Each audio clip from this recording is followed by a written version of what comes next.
आप देख रहे हैं हिमाचल वॉचर और मैं हूं श्वेता माथुर। हिमाचल प्रदेश स्कूल शिक्षा बोर्ड ने 10वीं के सभी प्रमोटर छात्रों का फाइनल रिजल्ट तैयार करने का तरीका तय कर लिया है। इस तरीके के अनुसार छात्रों को 7 इंडिकेटर्स यानी 7 श्रेणियों के अनुसार मार्क किया जाएगा।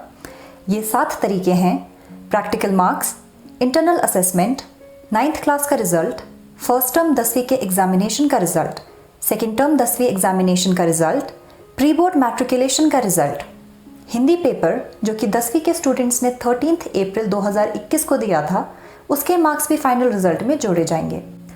हर स्कूल में एक रिजल्ट टैबुलेशन कमेटी बनाई जाएगी जो कि स्टूडेंट्स का बताए गए मापदंडों के अनुसार फाइनल रिजल्ट तैयार करेगी। अब चलिए जानते हैं कि कैसे स्टूडेंट्स को असेस किया जाएगा इन मापदंडों के अनुसार। स्टूडेंट्स को मैक्सिमम 100 मार्क्स के लिए असेस किया जाएगा, जिसमें इंटरनल असेसमेंट, प्रैक्टिकल मार्क्स और थ्योरी मार्क्स जोड़े जाएंगे। प्रैक्टिकल एग्जाम्स पहले से ही कंडक्ट किए जा चुके हैं और इनके मार्क्स भी टीचर्स द्वारा स्टूडेंट्स को दिए जा चुके हैं। इंटरनल असेसमेंट के मार्क्स भी स्कूल द्वारा पहले ही सबमिट कर दिए गए हैं। यदि किसी स्टूडेंट ने 9th में 70% मार्क्स सिक्योर किए हैं तो उसे इस फॉर्मूले के अनुसार, जिसमें 70 मार्क्स सिक्योर्ड बाय स्टूडेंट है मल्टीप्लाइड बाय 10 जो कि total weightage of 9th class marks है, डिवाइडेड बाय 100 के फॉर्मूले से उसका टोटल मार्क्स निकाला जाएगा। इसी तरह से बाकी के सभी सब्जेक्ट्स को भी इसी फॉर्मूले से कैलकुलेट किया जाएगा।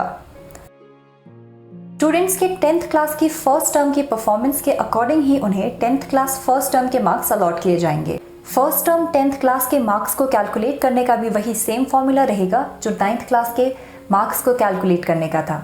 यहाँ डिफरेंस सिर्फ इतना रहेगा कि जो वेटेज ऑफ मार्क्स है, जैसे 9th क्लास में 10 मार्क्स का वेटेज है, वैसे ही फर्स्ट टर्म 10th के लिए 5 मार्क्स का वेटेज रहेगा।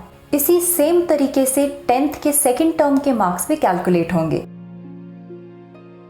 यदि कोई स्टूडेंट फर्स्ट टर्म एग्जाम्स में अपीयर नहीं हुआ है, एब्सेंट था या उसका अटेम्प्ट अनसक्सेसफुल रहा, तो उसे बोर्ड्स के द्वारा 33% ऑफ टोटल मार्क्स जो कि 100% है वो अलॉट किए जाएंगे। 33% पासिंग मार्क्स होते हैं। इसी सेम फॉर्मूले से प्री बोर्ड्स के मार्क्स भी कैलकुलेट किए जाएंगे, जिसका फॉर्मूला रहेगा marks obtained in pre boards multiplied by maximum marks of weightage allotted to pre boards divided by 100। Pre board exams में भी जो स्टूडेंट्स एब्सेंट रहे हैं या जिनका अटेम्प्ट अनसक्सेसफुल रहा है, बोर्ड्स उन्हें भी 33% यानी पासिंग मार्क्स अलॉट करेगा। हिंदी पेपर जो कि एचपी बोर्ड ने अप्रैल 2021 को कंडक्ट करा था, उसमें स्टूडेंट्स ने जितने मार्क्स ऑब्टेन करे हैं वही मार्क्स उनके बाकी के सब्जेक्ट्स में भी यूज होंगे। अगर किसी स्टूडेंट ने 60 मार्क्स ऑब्टेन करे हैं एक 85 मार्क्स के पेपर में, तो उसे 60 मार्क्स आउट ऑफ 85 यानी 71% अलॉट होंगे। अब इस 71% को हम उसी फॉर्मूले के साथ कैलकुलेट करेंगे जो हमने बाकी के एग्जाम्स के लिए किया था, यानी 75 मल्टीप्लाइड बाय 5 डिवाइडेड बाय 100 जो कि 3.55 होगा। राउंड ऑफ करके ये मार्क्स हो जाएंगे 4 मार्क्स। यही 4 मार्क्स बाकी के सब्जेक्ट्स के लिए भी यूज होंगे। और अगर कोई स्टूडेंट इस पेपर में एब्सेंट रहा था तो उसे बोर्ड द्वारा 33% मार्क्स अलॉट किए जाएंगे। क्योंकि स्कूल्स ने पहले ही स्टूडेंट्स को टर्मिनल और प्री बोर्ड के आंसर शीट्स दिखा दिए थे, अब स्टूडेंट्स को दोबारा री इवैल्यूएशन और रीचेकिंग का कोई मौका नहीं दिया जाएगा। यदि कोई स्टूडेंट किसी एक या और सब्जेक्ट के एग्जाम में अपीयर नहीं हुआ था, first term, second term, pre board और हिंदी पेपर को मिला के, तो उसे उस सब्जेक्ट के लिए 33% मार्क्स दिए जाएंगे।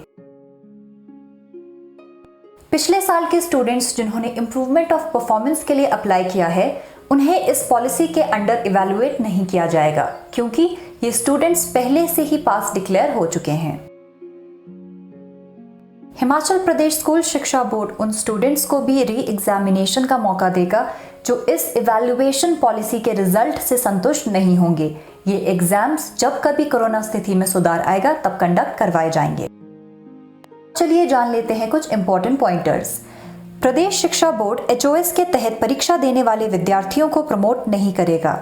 इनमें से बिना टीओसी के डायरेक्ट एडमिशन लेने वाले और इंप्रूवमेंट ऑफ परफॉर्मेंस वाले स्टूडेंट्स शामिल हैं। क्योंकि इन छात्रों का बोर्ड के पास किसी भी प्रकार का पिछला रिकॉर्ड नहीं है, इन्हें बोर्ड द्वारा प्रमोट नहीं किया जाएगा। वहीं दूसरी और एडिशनल सब्जेक्ट रीअपियर और टीओसी के साथ सभी सब्जेक्ट्स में परीक्षा देने वाले एचओएस के स्टूडेंट्स को प्रमोट किया जाएगा।